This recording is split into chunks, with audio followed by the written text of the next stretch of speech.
Andrew Loomis is like the girl in your high school that everybody would spread rumors about. Sure, everybody liked her, but nobody would take a moment to get to know the real her. At the heart of it all, the Loomis Method is widely appreciated and widely misunderstood. For one, the Loomis Method is not a guide that tells you where the facial features go. It's a framework for drawing facial proportions that you could use as a baseline. The intent is for you to manipulate proportions and placements of facial features while using the default Loomis Method as a starting point. In fact, the opening chapter of Andrew Loomis's book, How to Draw the Head and Hands, features him writing at length about how there's a great variety in the skull and human facial features as you move from person to person. The differences in skull shape can explain most of this variety. While the shapes of the skull vary, the volumes, however, are similar. In any case, it would be a travesty and a corruption of the human spirit to simply use the default Loomis proportions to draw the same types of faces over and over. I intend to clear up all the confusion by telling you exactly how to utilize the Loomis Method from all angles and how to go beyond the basic Loomis Method so that we can start being creative. To guide you on this journey, I prepared these series of videos. You can see the table of contents here, and I'll put a link to the playlist that contains every video in this series. I don't think there's any reason to dwell on this for too long, so let's start this series off by going over the Loomis Method from the front view. We'll start by drawing a sphere for the head. This is a good starting point because it's hard to mess up drawing a sphere. It's important, however, to be aware that the forms we're dealing with have a 3D shape so that we can render them properly. More on that later. The next step is to divide the sphere in half. The division will represent the brow line that holds the brow ridge and the eyebrows. Divide the top half and the bottom half into 3 divisions. We'll use the top tick mark that represents the hairline and the bottom tick mark that represents the base of the nose to create a square that touches the edge of our sphere.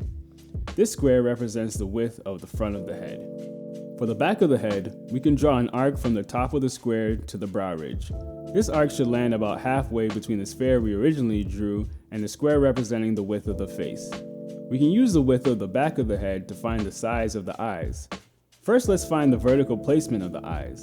The eyes should be placed halfway between the middle line representing the brow ridge and the top tick mark on the bottom half of the square we drew at the beginning.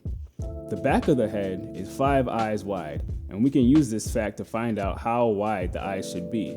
It's important to know that this is just the eye, not the eyelashes or any makeup we use to make the eyes look bigger.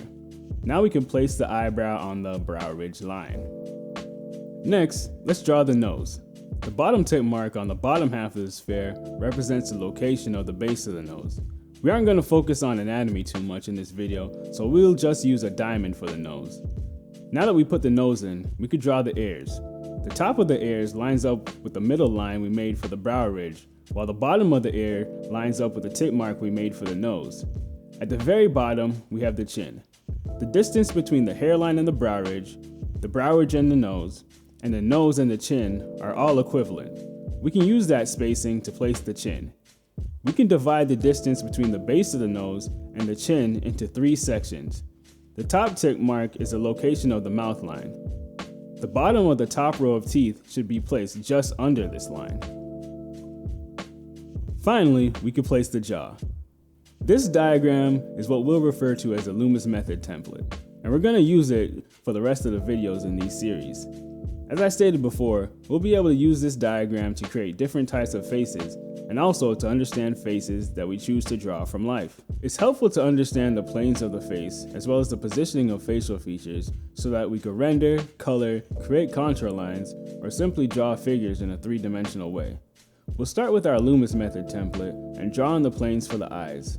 Start by drawing a diagonal line from the side of the face that is in line with the top tick mark on the bottom side of the sphere and ends at the brow ridge line. On the inner side of the eye planes, let's connect a line that goes diagonally inwards towards the nasal bone and flares back out again to a point that is in line with the top tick mark on the bottom half of the sphere. We can draw a horizontal line to complete this quadrilateral plane for the eyes. We can see that doing this creates 3 line segments at the top of the nose. Drawing a line downward from the points of these line segments creates the top and diagonal planes of the nose. These lines go to a distance just above the bottom tick mark on the bottom half of the sphere. We could draw 3 planes that represent the planes of the base of the nose that actually meet at this bottom tick mark. Next, let's draw a sphere that goes from the nose to the bottom third tick mark that segments the distance from the nose to the chin. We could draw our mouth line in the usual location.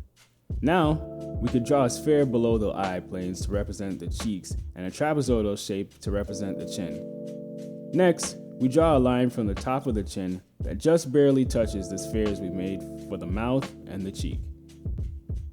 We'll continue to a point that is level with the top tip mark we made on the bottom half of the sphere. This line actually goes into the page to a point that is halfway between the ear and the eye. It'll be easier to see exactly what this line is doing when we learn how to draw the side view. For now, just know that this line separates the cheek from the jaw. Next, let's draw an arc from the top of the eye plane to the top of the cranium. This plane is a relatively sharp plane change that shows the side of the head. This is usually a good plane to emphasize when rendering, depending on your lighting scheme. Anyway, let's draw a sphere to represent the forehead, and also let's emphasize the planes by introducing some shading. I almost forgot. It's valuable to take note of the plane change between the back of the jaw where the jaw muscles are and the front of the jaw. We simply draw a line from the jaw to the intersection between the sphere we made for the cheek and the line we drew from the top of the chin to the side of the eye plane. For me, it's valuable to think about these planes, but it's equally as valuable to have an understanding of the underlying bone structure, because while flesh stretches and compresses, the bone structure is a more reliable map of where things are. If you've been running into this situation where the heads you've been drawing using the Loomis method turn out overly rounded or distorted, try starting with the square that represents the sides of the face, the hairline, and the base of the nose. In any case, let's draw the actual skull. I'm going to level with you. The different parts of the skull have names, but they aren't named in a way that's helpful to me as an artist, so I'm going to take some creative liberties here. Anyway, as you can see, we start with our square and our tick marks. Let's draw the eye bone. Don't start with me. I told you I was going to make up names. Anyway, the eye bone can be thought of as goggles that form around the eye. Notice that the outside of the eye bone is slightly inside the vertical line of the square that denotes the side plane of the front of the face. The inside of the eye touches the brow ridge and the top tick mark that would normally divide the bottom half of our cranium sphere in three. Let's put in a quick eye line and draw a nose bone that starts halfway between the eye line and the top tip mark on the bottom half and ends slightly above the bottom of the square that denotes the base of the nose. There's a little bulge just to the outside of this eye bone that wraps around the side of the face called the zygomatic bone. That's the actual name of the bone. Whenever you hear zygomatic, think smile. The bulge for the zygomatic bone is also in line with the top tick mark on the bottom half of the sphere. The cheeks leads right into the mouth. Remember what we said before about the placement of the mouth. We divide the distance from the base of the nose to the chin in thirds and place the bottom of the top row of teeth slightly below the top tick mark that represents the mouth line. Now, let's draw the outside of the jaw and the chin. After that, we can draw the cranium. To do this, we'll need our sphere. Let's draw an arc from the top of our square down past the brow line on each side of the head. Now let's draw the inside of the jaw. Remember that the jaw holds the bottom row of teeth, so we're going to draw it in a way that shows that the bottom row of teeth is resting on it.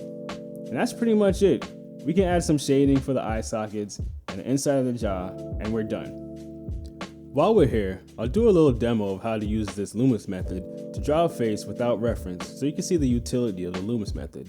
The only difference between the Loomis method template and the one I'm about to show you here is that I'll put more effort into rendering and anatomy. It's no surprise that we start the same way with the Loomis method template. As I mentioned, instead of 2D facial features, I'll try and draw them more like how you'd see them on a 3D face. If there's ever a situation where something just doesn't look right, feel free to go back over that area and tweak it. There are artists that pride themselves in their ability to draw things correctly the first time they lay down a stroke, but I'm not one of those artists. I have to fuss with my art and plead with it to look good, and I kind of like that aspect of the process. Changing things up, trying this, trying that, and finding something I think is interesting. In any case, the first 3 videos in this video series will be dedicated to the front view, side view, and 3/4 view. Eventually, I intend to do some videos on anatomy, rendering, and character design. So don't forget to like and subscribe if you think you'd be interested in that sort of thing. All that being said, I hope you enjoyed this video, and as always, be safe, Take care, and later days.